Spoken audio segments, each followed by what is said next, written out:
अस्सलामुअलैकुम यारो, मेरी एक बात सुन लिया। बात बहुत ज़रूरी है। लोग समझते हैं कि हम जमात में जाने के बाद बहुत बड़े मौलवी बन गए और अपनी तरफ से बहुत सारे मसले बयान कर देते हैं जिनका कुरान व हदीस से कोई ताल्लुक नहीं है। जैसे कि कोई दुकानदार है, दो तीन इलाके में, मोहल्ले में दो तीन दुकानदार है और सबके अलग अलग रेट है सामान बेचने के, सबके अलग अलग रेट है। तो कोई ग्राहक उनके पास जाता है, जमात वाला, और वो जाके कहता है, भाई तुम जितने भी दुकानदार हो तुम्हारे सबके अलग अलग रेट है, एक रेट क्यों नहीं रखते तुम लोग? भाई ये बात उसने कही तो वो दुकानदार जो हो कहने लगा, भाई मैं तेरे साथ में बहस नहीं करता।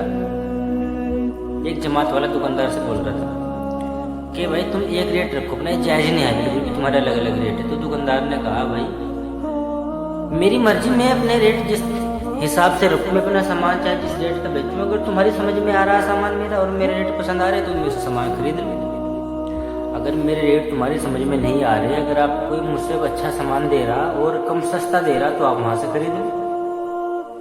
भाई पास में मेरी दुकान है, एक दुकान छोड़ के दूसरी दुकान है, अगर आपको वहाँ से सस्ता सामान मिल रहा और अच्छा सामान मिल रहा तो आप बेवकूफ़ हो, आप मेरी दुकान से सामान खरीद रहे हो। आपको जहाँ से सामान अच्छा मिलेगा आप सामान वहाँ से खरीदेंगे।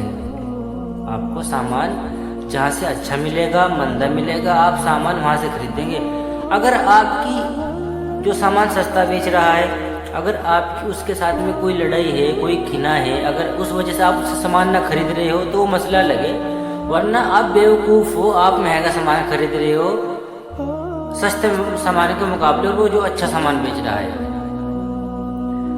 भाई मसलन उसने तो ये बात कह दी कि सब एक रेट रखो। भाई मैं मकान बनवा रहा हूँ किसी ठेकेदार से, और एक ठेकेदार ने मुझे रेट 150 रुपये दिया कि भाई मैं तुम्हारा काम 150 रुपये फिट कर दूंगा, तुम्हारी छत नहीं देगी वो।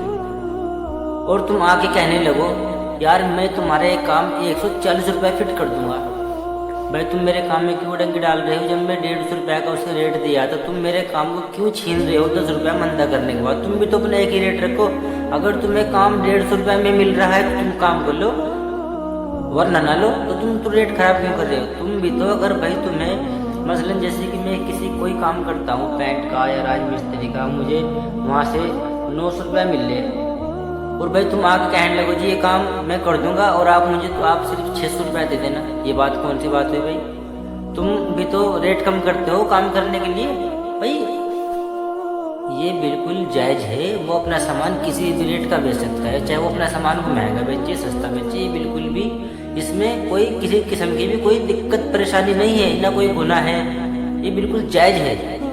बिजनेस है, मैं अपने बिजनेस को 1 रुपये का सामान खरीद के मैं 100 रुपये का सामान बेचूँ, 1 रुपया खरीद के मैं 200 का बेचूँ, मेरा सामान है। हाँ अगर मैं भाई सारी दुनिया का माल खरीद लूँ और वो सामान सिर्फ मेरे ही पास हो और लोगों के पास किल्लत पड़ रही हो, न सिर्फ मैं अनाज खरीद लूँ सारे गांव का और वो अनाज सिर्फ मेरे पास में ही हो और मैं उस अनाज को महंगे दामों में बेचूँ, बहुत ज़्यादा महंगा करके, और लोग बाग मजबूरी में वो सामान मुझसे खरीद देंगे 10 रुपये किलो वाला में, 100 रुपये किलो में, तो मैं क्या करूँगा? तो मैं उनके साथ में उनकी ज़िंदगी से खिलवाड़ कर रहा हूँ और मैं धोखा दे रहा हूँ अपने आप को। इस तरह बिल्कुल भी इस्लाम में जायज़ नहीं है, ठीक है ना? वरना एक सामान मेरे पास भी है और दूसरे के पास भी है, और अगर मैं 150 रुपये क्विंटल अनाज बेच रहा हूँ, 150 रुपये दड्डी का, और तुम्हें आज मैं 100 रुपये का दे बेच रहा, तो तुम मुझसे 150 रुपये का क्यों खरीद रहे? तुम 100 रुपये दड्डी खरीदो ना, है भाई? तुम मुझसे 150 रुपये का दड्डी क्यों खरीद रहे? भाई मेरी मर्जी, मैं 150 का बेचूँ, 100 का बेचूँ, 200 का बेचूँ। अरे एक आदमी 200 का बेच रहा है, मैं 100 रुपये का बेच रहा, तो तुम मुझसे खरीदोगे ना 100 का, तुम 200 वाले से क्यों खरीद रहे? अगर हाँ मेरे सामान में कमी है और तुम्हें वो सामान 200 वाला अच्छा लग रहा है तो तुम 200 वाला खरीदोगे भाई। अगर तुम्हारा 200 का बहुत नहीं है तो कुछ लोग ऐसे भी होते हैं जिनका बहुत नहीं होता लेकिन वो सस्ता फल खा लेते हैं। जैसे कि भाई तुम आम देख लो, आम खरीदने के लिए जाओगे, कोई आम 200 रुपये किलो बेच रहा है, कोई 100 बेच रहा है, कोई 50 बेच रहा है, लेकिन आम की क्वालिटी में फ़र्क होगा।